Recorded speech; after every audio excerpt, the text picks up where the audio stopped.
Hi, church. If you're watching me on a social media platform, then chances are you have seen a pattern over the past month or so of people posting two things. One is the amount of weight that they have gained in quarantine, and the second thing is people posting their exercise regimens and what they have been doing to train their bodies to lose that weight. Now, chances are if you're in the first group, you probably hate the second group, and I won't tell you what group I am in. But it is of some great value for us to be able to train our bodies, especially in quarantine. But the Apostle Paul writes something to Timothy of greater value when it comes to training. And it comes from 1 Timothy chapter 4, verses 7 and 8. It says, "Have nothing to do with irreverent, silly myths. Rather, train yourself for godliness. For while bodily training is of some value, godliness is of value in every way, as it holds promise for the present life and also for the life to come." I love this. Paul's saying, look, don't get it twisted. Being able to train your body, it has value, but training for godliness has value in every way, not just in this life, but the one to come. That's what you should focus on. What does he mean by godliness? Godliness just means our devotion to God, our inward response to his person, the person of Jesus. The same way that a plant would lean towards the sun. Do we do that with his presence? And I want to give you 3 areas that you can train in godliness and 3 corresponding questions so that the Holy Spirit, your trainer, can train you in this time of quarantine.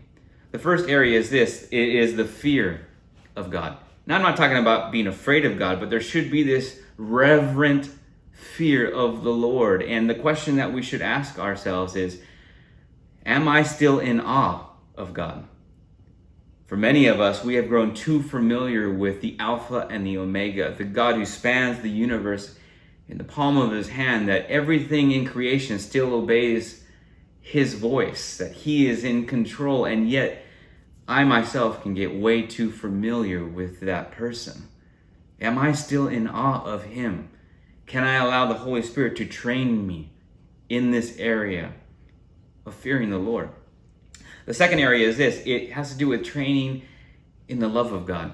Training in the love of God. And a good question to ask ourselves is, have I moved past the cross?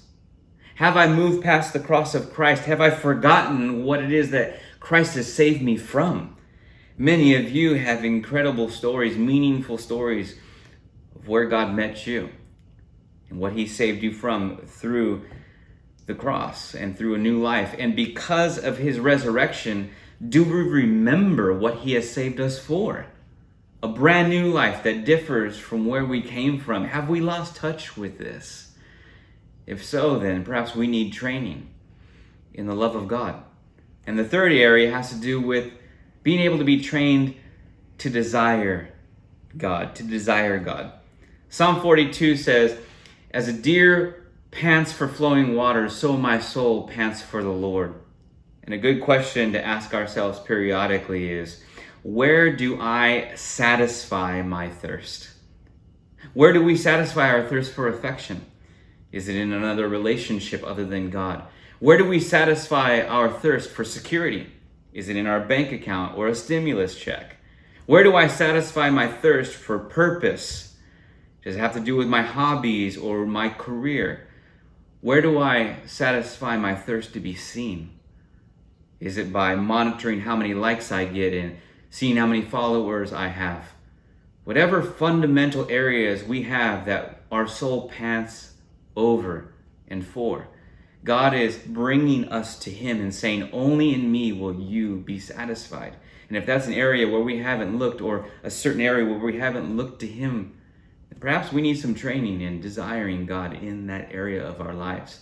These 3 areas help us to be trained in godliness. And I just want to encourage you, don't get down on yourself if you've missed the mark. God promises in 2 Peter 1:3 that he's already given us everything necessary for godliness when he's given us his Holy Spirit. So just get quiet with him and look to the Holy Spirit and say, God, would you train me? Would you train me in godliness? To fear you, to draw near to the cross and grow in the love of God, and to desire you, to be completely satisfied by your person. Be encouraged, my friend, and look forward to this time of training. God bless you.